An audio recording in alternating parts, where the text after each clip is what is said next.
In 1959, Ferrari introduced to their range the 250 GT short wheelbase California Spider, and presently we have two of these going for our workshops. I'd like to show you the differences in the dashboards on both cars. No two cars are the same, and when we retrim these we really have to make them millimetre perfect. This cover will not fit that dash. I feel very lucky to be here with a very original dash and be the first person to strip it off. There's some unique finds to be had. Firstly, we know this, but this is surface dyed leather, so that means it's painted on the front side and it's tan on the back still.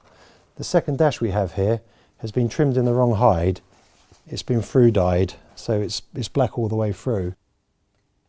And you can see these dashes weren't badly made, but they were rough, and to get a nice looking dash, this guy's used filler on it to give them a nice finish, and this one is very handmade.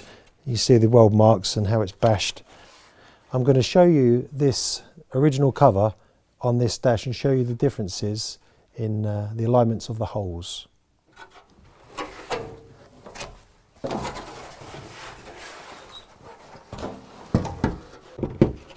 As you can see, trying to line up the original cover onto the other dashboard, nothing lines up. So you can really appreciate every one of these dashes are really tailor-made to each individual pod.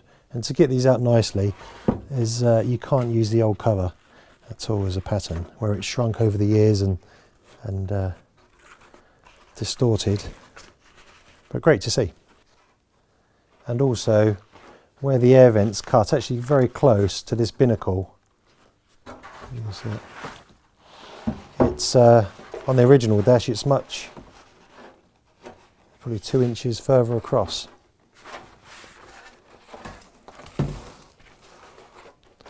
You can see here where the original hole is underneath. On the other dash, it's only 3 inches out.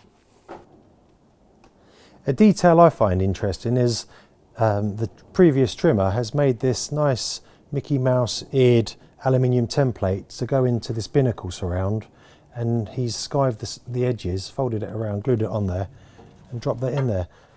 He's filed out little ears on these 4 corners, so when the stitch line comes around it sits nice and flush. A lot of time has been taken to make that panel, and if you don't know your dashes very well, it's quite easy to replicate that fault.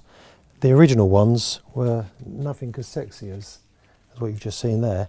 They were just, this leather was skived on the edge, folded over, and a stitch line was placed around the outside.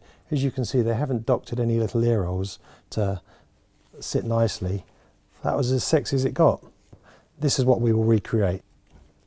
It's small details such as this and our faithful recreations, honouring the coach trimmers of old, that help cars of this calibre sit on concours lawns the world over and win awards.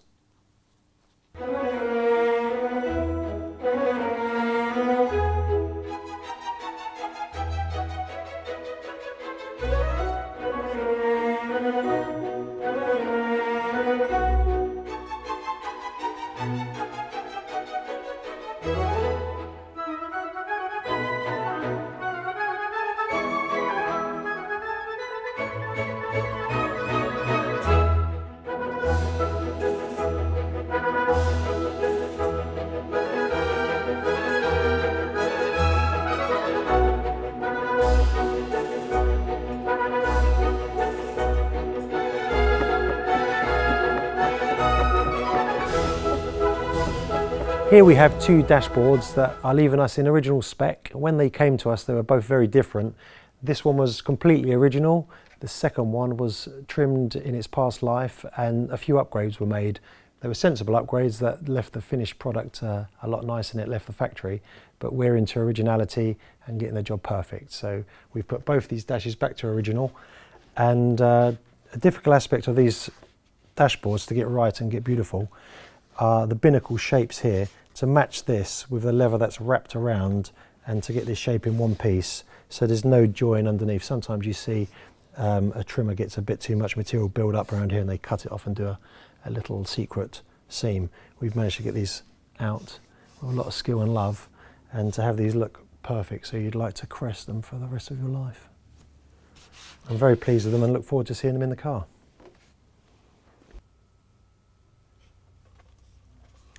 Here we have the glove box lid of this dash And a lovely detail is the original number that's stamped in the back, which marries up to the one that's on the back of the dashboard.